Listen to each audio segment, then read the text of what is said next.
I've seen loads of people over the past few weeks talking about Andy Ruiz's supposed dramatic weight loss, quote unquote. I've even had several people message me about it. So I went to Ruiz's Instagram account and had a look at some of his recent pictures and video clips, went to his Twitter account to do the same, had a scan on YouTube to see some recent training videos. And for the life of me, I don't know what people are seeing, because to my eyes, Andy Ruiz looks exactly the same. I don't see any dramatic weight loss. Now, according to this Boxing Scene article, Andy Ruiz has lost 10 pounds. For a guy of his size, 10 pounds is not much weight. In fact, Andy Ruiz probably fluctuates as much as 10 pounds, maybe even more, in a single day when he's training. Because you do a couple hard sessions, a guy the size of Andy Ruiz is going to carry a tremendous amount of water weight in his body. You could sweat off 10 pounds of water weight when you're that size in a day and then put it back on. And then you've got, all kinds of food going into your body, carbs and what have you. So your weight can fluctuate probably as much as 10 pounds in a day when you're that size. Now, this is not the first time that Andy Ruiz has supposedly undergone dramatic weight loss. Now, his weight has fluctuated throughout his career, but he's always been a large man, yeah? But I remember a couple years ago, I think it was when he fought Kevin Johnson. Maybe was that last year? It was in the lead up to that fight when he was still with Bob Arum, Top Rank. They were saying that he's undergone this dramatic weight loss and he's got this new physique, and they were interviewing him about his new physique. And I looked at the pictures that he was posting, and they were all at, let me just say, peculiar angles. So some of the pictures, you could see that he was sucking his stomach in, and the picture was taken from the side. And if you know anything about perspective and cameras, the way that the lenses work, you'll know that anything which is closer to the camera is going to appear bigger than things which are further away. So if you are posing side on, your arm is going to appear bigger. Your bicep is going to appear bigger relative to your head and the rest of your body, which are further away from the camera than your arm, than they actually are. So you can make your biceps appear bigger just by putting them closer, bigger than they really are, just by putting them a bit closer to the camera than the rest of your body. Yeah. And another one of the pictures that he took was from a high up angle. So the camera was facing down at him. And again, that means that his head is closer to the camera than his stomach and the rest of his body. So this gives the illusion that he's slimmer than he actually is. Just camera trickery, right? So when he turned up for that Johnson fight on the scales, there was no amazing new physique from Andy Ruiz. It was him within the same weight range that he's been in for years. Now, I'm not here to trash Andy Ruiz's, dedication to the sport or anything like that. He's a guy who's been big all his life. And for somebody like that, it's probably extremely difficult to break the eating habits. And, he probably doesn't have the kind of metabolism which would allow him to lose weight as easily as, most of us. So I'm not here to try and poke fun at Andy Ruiz or anything like that. But I'm just saying, I don't see any dramatic weight loss here. Yeah. Now, with that being said, they say he's lost 10 pounds. By the time the AJ fight happens, he may have lost a lot more than that. Yeah. I fully acknowledge he may have lost a lot more than 10 pounds by fight night. But if we have a look at his box rec here, you'll see that for the AJ fight last time, he weighed 268. Just a few weeks earlier, right? Just over about 6 weeks earlier against Dimitrenko, he was lighter at 262, right? So 6 pounds lighter. He put on 6 pounds between Dimitrenko and AJ.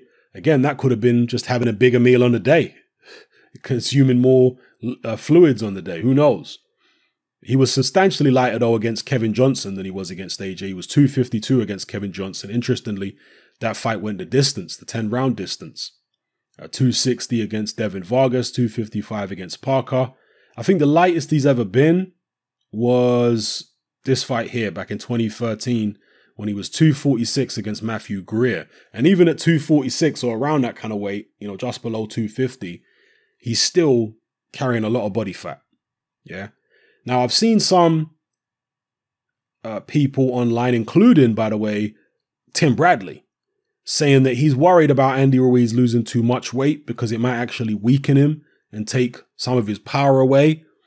If it ain't broke, don't fix it, is essentially the message that Tim Bradley's trying to put across. If being heavy has worked for him so far in his career, then there's no reason to do anything dramatic and lose a load of weight now. Now, I kind of agree with that in the sense of you don't want to dramatically lose loads of weight for one particular fight. You know, particularly when it's fat rather than muscle, because losing muscle is usually just, you know, if you have gone in the gym and you're used to lifting loads of weights and inflating the size of your muscles, then losing that muscle is straightforward. You just stop doing all the resistance training. You just concentrate on, you know, more cardio and boxing training, and losing weight that way, in my experience and in my opinion, I don't think that's going to hurt you so much. But when you have to lose loads of body fat, or when you're trying to lose loads of body fat, you have to work harder.